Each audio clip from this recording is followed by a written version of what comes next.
Suryantari, calon guru penggerak angkatan 6 dari SMP Negeri 1 Tabanan, Bali. Kali ini saya akan menyampaikan koneksi antar materi modul 1.4 tentang budaya positif. Setelah mempelajari modul ini, saya mencoba melaksanakan peran saya untuk menciptakan budaya positif di sekolah. Yang pertama, membuat keyakinan kelas bersama siswa dengan nilai-nilai kebajikan universal. Yang kedua, memotivasi siswa dengan menumbuhkan kesadaran mereka dan menghargai diri sendiri dengan nilai-nilai yang bersama. Yang ketiga, berusaha menangani masalah dengan menggunakan segitiga restitusi dan mengambil posisi kontrol sebagai manajer. Jika dikaitkan dengan materi sebelumnya, yaitu Filosofi Pendidikan Nasional Ki Hajar Dewantara, di mana menurut pemikiran KHD, sebagai seorang pendidik harus menuntun segala kodrat anak sehingga mencapai kebahagiaan yang setinggi-tingginya. Dalam menuntun siswa, pendidik melaksanakan pembelajaran yang berpihak pada siswa. Hal ini juga sesuai dengan nilai yang harus dimiliki oleh guru penggerak, yaitu berpihak pada murid dan kolaboratif. Serta peran sebagai guru penggerak yaitu menjadi pemimpin pembelajaran dan mewujudkan kepemimpinan murid. Hal tersebut merupakan upaya untuk mendukung visi yang sudah dibuat, yaitu terwujudnya generasi yang berkarakter dan berbudaya. Dengan membiasakan melaksanakan budaya positif di lingkungan sekolah, maka apa yang menjadi visi kita akan bisa dilaksanakan sehingga dapat mewujudkan siswa yang berprofil pelajar Pancasila. Konsep-konsep inti yang sudah saya pelajari yaitu disiplin positif, suatu cara dalam bentuk kontrol diri dan kepercayaan diri sehingga bisa berperilaku sesuai dengan nilai-nilai yang kita yakini dan memiliki motivasi intrinsik. Kemudian yang kedua, teori kontrol. Setiap tindakan itu memiliki tujuan. Kita tidak bisa mengontrol orang lain, namun kita hanya bisa mengontrol diri kita sendiri. Kita berusaha memahami pandangan orang lain. Yang ketiga, teori motivasi. Teori motivasi ini ada 3, yaitu yang pertama, motivasi itu untuk menghindari ketidaknyamanan atau hukuman. Yang kedua, untuk mendapatkan imbalan atau penghargaan dari orang lain. Yang ketiga, untuk menjadi orang yang mereka inginkan dan menghargai diri sendiri dengan nilai-nilai yang mereka percaya. Kemudian yang selanjutnya, hukuman dan penghargaan. Hukuman dan penghargaan merupakan cara-cara mengontrol perilaku seseorang yang menghancurkan potensi untuk pembelajaran yang sesungguhnya. Kemudian ada posisi kontrol guru. Yang pertama, ada sebagai penghukum, pembuat rasa bersalah, sebagai teman, pemantau, dan yang terakhir sebagai manajer. Kemudian yang berikutnya, kebutuhan dasar manusia.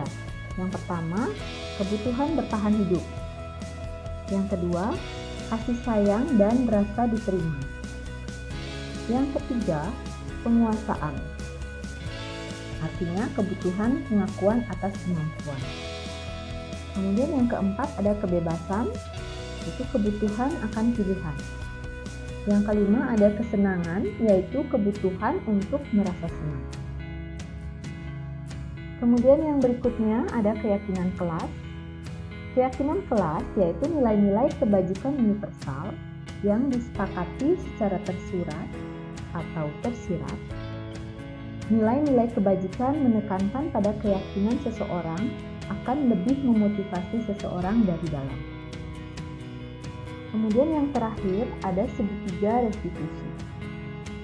Segitiga restitusi ini terdiri dari yang pertama, menstabilkan identitas, validasi tindakan yang salah, kemudian yang terakhir, menanyakan keyakinan. Adapun hal-hal menarik di luar dugaan saya, salah satunya yaitu tentang penghargaan. Penghargaan yang diberikan kepada siswa itu ternyata pengaruhnya sama seperti hukuman yang kita berikan kepada siswa. Perubahan yang terjadi pada cara berpikir saya yaitu saya berusaha menumbuhkan motivasi intrinsik dalam diri siswa untuk memotivasi mereka dalam belajar. Sebelum saya mempelajari modul ini, saya berpikir memberikan hukuman pada siswa itu merupakan yang paling cocok dalam menerapkan disiplin di sekolah. Tetapi ternyata memberikan hukuman ataupun penghargaan itu sama saja merupakan motivasi yang bersifat sementara. Pengalaman yang pernah saya alami terkait penerapan konsep-konsep inti dalam modul budaya positif di kelas saya yaitu memberikan hukuman kepada siswa. Walaupun hukumannya yang diberikan hanya meminta mereka mengerjakan PR di luar kelas, tetapi tetap saja itu disebut dengan hukuman. Ketika saya mengalami hal tersebut, saya merasa kecewa pada diri saya dan merasa bersalah karena hal itu. Tetapi sekarang saya merasa senang karena saya sudah mempelajari budaya positif ini sehingga saya bisa terapkan di kelas maupun di sekolah saya. Terkait pengalaman dalam penerapan konsep-konsep tersebut, ada hal baik yang sudah saya lakukan, di antaranya membuat keyakinan kelas dan mulai menerapkan segitiga restitusi dalam menangani masalah. Kemudian, hal yang harus saya perbaiki yaitu tidak memberikan hukuman atau penghargaan lagi kepada siswa, sehingga apa yang memotivasi mereka serta apa yang mereka lakukan memang dari dirinya sendiri. Posisi kontrol yang sering saya gunakan sebelum mempelajari modul ini, ketika berinteraksi dengan siswa, posisi kontrol yang biasa saya gunakan yaitu posisi sebagai pemantau. Saat itu saya nyaman di posisi ini, karena saya melaksanakan tanggung jawab sebagai guru dalam mengontrol siswa. Namun setelah mempelajari modul ini, saya menggunakan posisi manajer. Saya merasa lebih nyaman dengan posisi manajer ini karena saya menginginkan siswa saya menjadi anak yang merdeka, mandiri, dan bertanggung jawab. Segitiga restitusi yang pernah saya gunakan sebelum saya mempelajari modul ini, yaitu saya menerapkan segitiga restitusi, tapi tidak semua tahapannya. Yang saya lakukan hanya menanyakan keyakinan. Saya mempraktekkan ini di kelas saat pembelajaran. Hal-hal penting yang harus dipelajari dalam menciptakan budaya positif sudah dicantumkan dalam modul ini. Hanya saja, sekarang pembiasaan yang harus dilaksanakan di sekolah. Baiklah, demikian saja video saya kali ini.